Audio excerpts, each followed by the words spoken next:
इस सरकार का उनको परेशान करने का, और वो मकसद ये है कि क्योंकि वो डॉक्टर हैं और डॉक्टर होने के साथ साथ मुसलमान हैं, तो क्योंकि एक पढ़ा लिखा मुसलमान आज सड़क पे आके अपनी बात रख रहा है और अपनी हक की आवाज़ उठा रहा है, तो ये बात जो है ये योगी सरकार को और मोदी गवर्नमेंट को जो है गवारा कि आखिर इस देश में मुसलमान पढ़ कैसे पाया, पहली बात तो, और अगर वो पढ़ लिया है तो आज वो अपने हक की बात क्यों कर। बोलने में सब बहुत डरते हैं, उनको लगता है कि हम बोल देंगे तो हमारे ऊपर डायरेक्ट एक्शन होगा।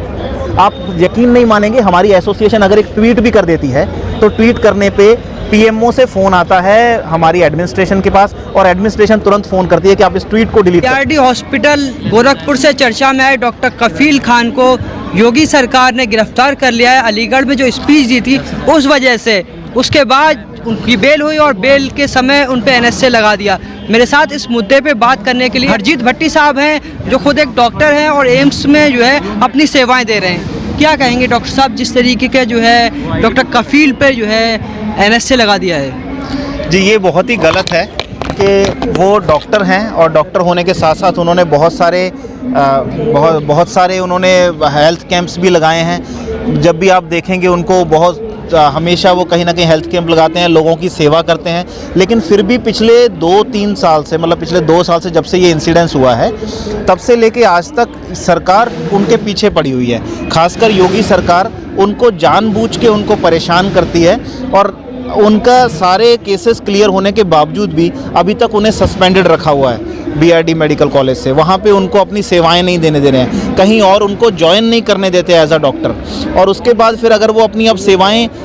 हेल्थ कैंप्स के थ्रू दे रहे हैं तो अब उनको जो है परेशान करने के लिए इन्होंने एक नेशनल सिक्योरिटी एक्ट लगा दिया उनके ऊपर, जो कि हमें बिल्कुल समझ नहीं आया कि इसका कारण क्या है। उनकी स्पीच किसी भी तरह से ना तो कोई डराने वाली है ना इन्फ्लेमेटरी है, बस एक ही तरीके से वो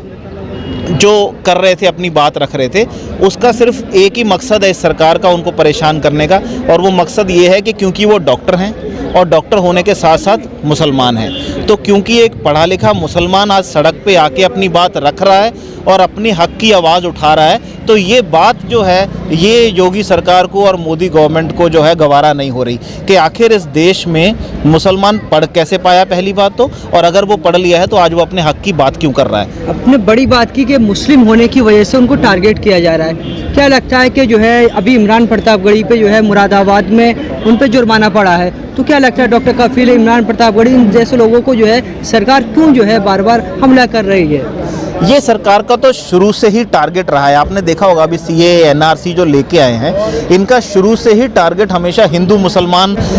का आपस में कॉन्फ्लिक्ट क्रिएट करना है, यही इनकी पॉलिटिक्स है। इनको इसी में ही इनको लगता है कि इसी तरह की राजनीति करनी है, और इसी राजनीति में उनको लगता है कि उनको बेनिफिट है, तो इसलिए ये कोई ना कोई टारगेट हमेशा ढूंढते हैं, बलि के बकरे ये बनाते हैं। जब BRD मेडिकल कॉलेज में ऑक्सीजन की सप्लाई बंद हो गई थी, ऑक्सीजन की सप्लाई बंद करने के पीछे एक पूरा का पूरा एक एडमिनिस्ट्रेटिव फेलियर था, सरकार का फेलियर था, लेकिन उसके बावजूद भी उसको बलि का बकरा किसको बनाया गया? डॉक्टर कफील खान को, जो पूरी रात सिलेंडर ला के उन बच्चों के लिए ऑक्सीजन का बंदोबस्त करता रहा। उसको उसकी सज़ा आज तक दी जा रही है, लेकिन आज भी वहाँ हज़ारों बच्चे मर रहे हैं उसी BRD मेडिकल कॉलेज में, लेकिन कोई उस कॉलेज है उसमें हॉस्पिटल में कोई बंदोबस्त नहीं किया गया है। आज इनफैक्ट उसकी टर्मिनोलॉजी चेंज कर दी है, अब उसको एन्सेफ्लाइटिस नहीं रखा, उसकी टर्मिनोलॉजी चेंज करके उसे फेब्राइल इलनेस कर दिया कि बुखार से मरते हैं, ताकि लोगों तक डाटा भी ना पहुंच पाए कि एन्सेफ्लाइटिस से कितने बच्चे मर रहे हैं। तो इस तरह की जो चालें चल के और किसी एक को बलि का बकरा बना के अपनी सरकार हमेशा चलाते रहते हैं और बचाते रहते हैं। इसी साजिश के तहत जो है डॉक्टर कफील खान एक बार फिर से बलि का बकरा बन रहे हैं। सबका विश्वास अगर उनको जीतना होता तो वो इस तरह के ना तो कानून लेके आते, ना इस तरह से पिन पॉइंटेड एट्रोसिटीज़ करते। सबका विश्वास आप कैसे जीतोगे जब आप ये कहते हो कि हम केवल 3 मुस्लिम देशों से, और सिर्फ 3 मतलब सिर्फ मुस्लिमों को छोड़ के बाकियों को हम जो है अब यहाँ पे सिटीजनशिप देंगे, और यहाँ के सिटीजन्स जो हैं उनको घुसपैठिए बोल के कह रहे हो कि CAA के अंतर्गत उन्हें देश से बाहर करेंगे। फिर दूसरी चीज़, आप जब भी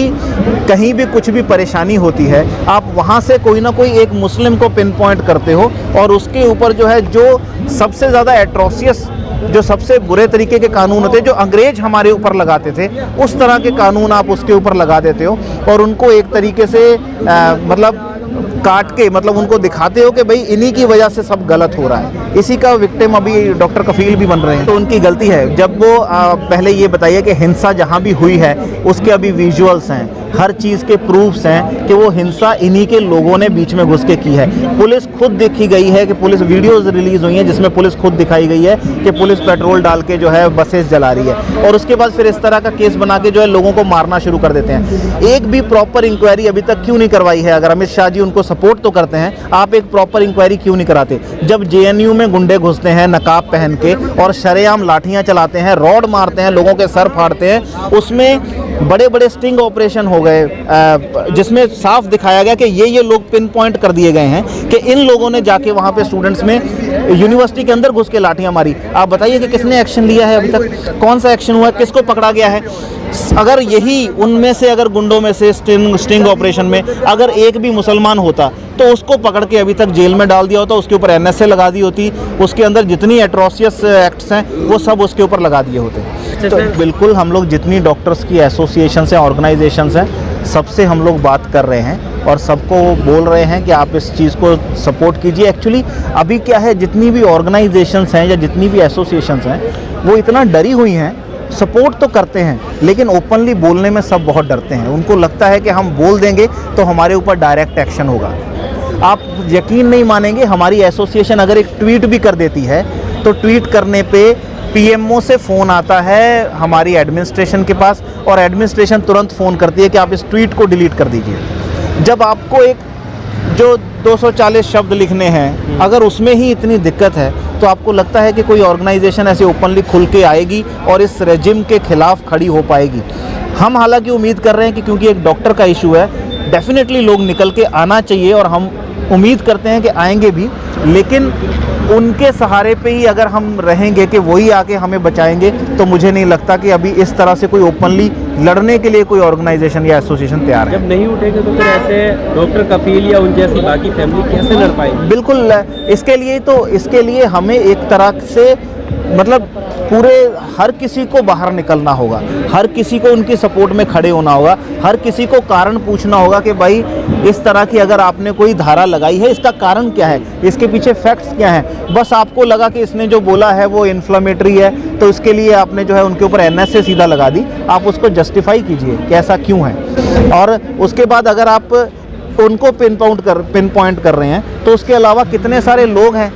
इनके अपने मंत्री जो हैं वो स्टेज पे खड़े होकर कहते हैं गोली मारो सालों को। इनके अपने मंत्री कहते हैं कि शाहीन बाग के लोग जो हैं घरों में घुस के रेप करेंगे। इनके अपने मंत्री जो खुद जो है इतनी ज़्यादा इन्फ्लेमेटरी बातें करते हैं, उनके ऊपर एक के ऊपर भी NSA क्यों नहीं लगाई गई है? क्यों सिर्फ एक डॉक्टर जो समाज सेवा करता है, जो लोगों को घर घर जाके इलाज दे रहा है, चाहे वो केरल में बाढ़ आई हो, चाहे वो उड़ीसा में परेशानी हो, ऐसा देश का कोई कोना नहीं, बिहार में गए, ऐसा देश का कोई कोना नहीं जहां डॉक्टर साहब ने जाके अपनी सेवाएं नहीं दी। मुजफ्फरपुर में भी जब एन्सेफेलाइटिस फैला हुआ था बच्चों का, पूरे दिन रात उन्होंने वहां पे ले जाके कैंप्स लगाए हैं और उसके बाद वो नेशनल सिक्योरिटी पे एक थ्रेट हो गए। और जो लोग ओपनली स्टेज पे खड़े होकर कह रहे हैं गोली मारने की बातें कर रहे हैं, वो लोग नेशनल सिक्योरिटी पे थ्रेट नहीं है। योगी जी जो NSA लगा रहे हैं वो खुद कह रहे हैं कि बोली से नहीं मानेंगे तो गोली से मानेंगे। ये इन्फ्लेमेटरी स्पीच नहीं है? एक स्टेट का हाईएस्ट पावर का एडमिनिस्ट्रेटर अगर गोली मारने की बात करता है तो क्या इससे लोगों को डर नहीं लगता? मुझे तो लगता है, मुझे तो उनकी ये बात सुन के डर लगता है। तो हमारे लिए तो ये भी इन्फ्लेमेटरी है, उन पे भी NSA लगना चाहिए। शाहीन बाग में बच्चे आ रहे हैं प्रोटेस्ट पे, इस पे अगर कोर्ट सियोमोटो कोग्निजेंस ले सकती है तो क्या इस पे कोग्निजेंस नहीं ले सकती कि एक डॉक्टर पे जिसको आप पिछले 3 साल से परेशान कर रहे हो, उसको सस्पेंड करके उसको दोबारा ड्यूटी नहीं ज्वाइन करने दे रहे, सस्पेंड 2 बार सस्पेंड कर रहे हैं, उनको ड्यूटी नहीं ज्वाइन करने दे रहे, और आज जब वो